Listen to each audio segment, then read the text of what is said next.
Hello, I'm Jessica Amir, market analyst with Bell Direct. Amid the uncertainty of the pandemic, a lot of investors are searching for stability.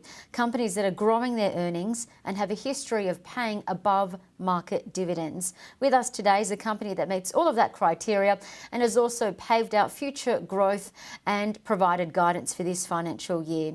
Centuria Capital Group is a listed property fund manager, and their CEO, their joint CEO, John McBain, is with us today. John, thanks so much for coming in. Thanks for having me. So just give us a quick elevator pitch, Centuria Capital Group. What do we need to know? Yeah, sure. We've been around about 20 years, so our code is CNI. We're a diversified funds manager specialising in real estate. We have just under $9.5 billion worth of assets under management, both in Australia and New Zealand, spanning the commercial, industrial and healthcare fields. Wonderful. And you've just handed down a very strong financial year report card in line with market expectations, but above your own, which was great. What are the highlights? Yeah, FY20 was a funny year, wasn't it? You know, we had a very good first half. So the first half of FY20, we acquired $1.2 billion of assets, quality assets. Coming into FY21, you know, we started that very strongly as well. We distributed 12 cents in FY20 of EPS and 9.7 cents DPS distribution. And moving to a major acquisition, so you've just snapped up officially an NZ fund manager, for those that don't know, called Augusta. Tell us what this means for Centuria and also for shareholders. Yeah, it's a good question.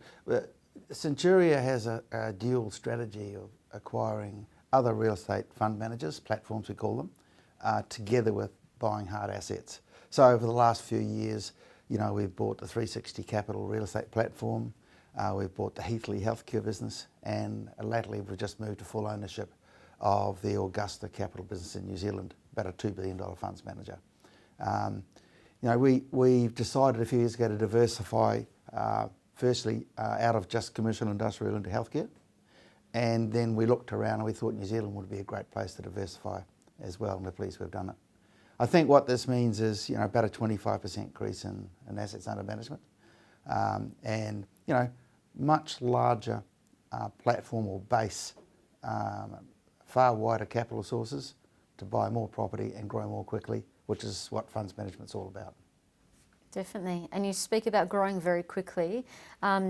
For UBS, they've got Centuria Capital Group as a buy, and UBS is actually predicting that funds under management will grow annually by $900 million. Tell us about growth, future growth.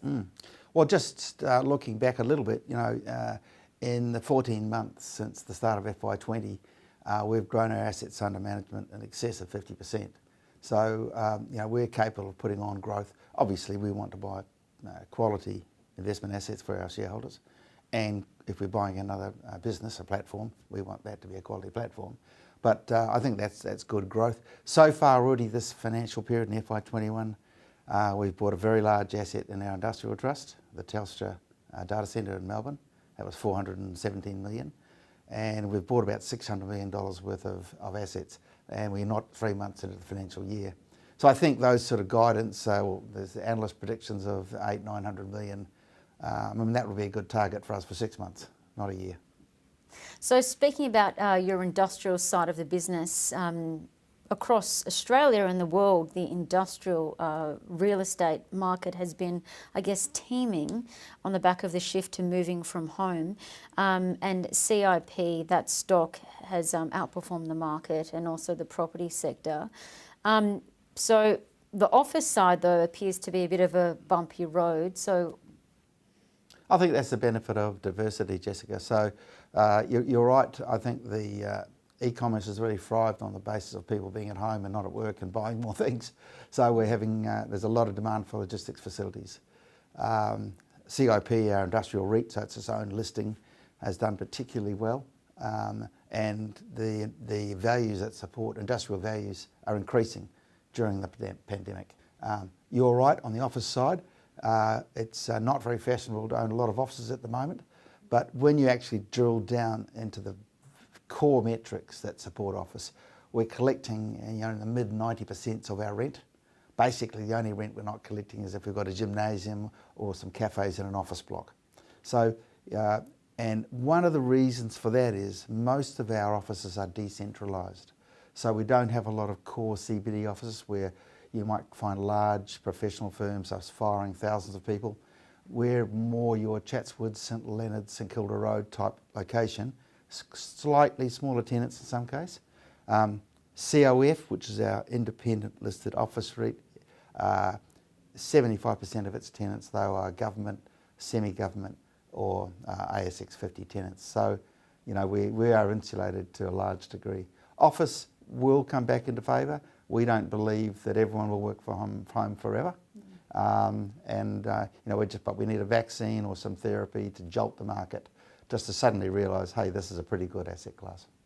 And John, let's just summarise your entities, because you've got your fingers in a lot of pies, which is great for diversification. So your headline stocks, Centuria Capital Group, CNI, and then you've got other entities and other investments. Just tell us how everything fits together. Yeah, no, thank you.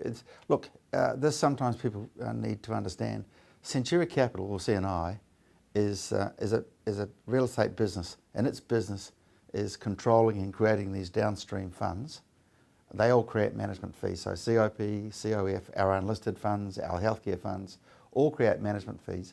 These all flow up to Centuria Capital, and it's that growth that accelerates the revenues at Centuria Capital, and it's that leverage and scalability that gives us the performance that we're seeking in Centuria Capital, and hopefully in our case, outperformance. John McBain, the joint CEO of Centuria Capital Group, thank you so much for coming in. Thank you for having me. And thank you for watching. For more information about Centuria Capital Group, CNI, or the other listed stocks, COF and CIP, head over to Bell Direct's website.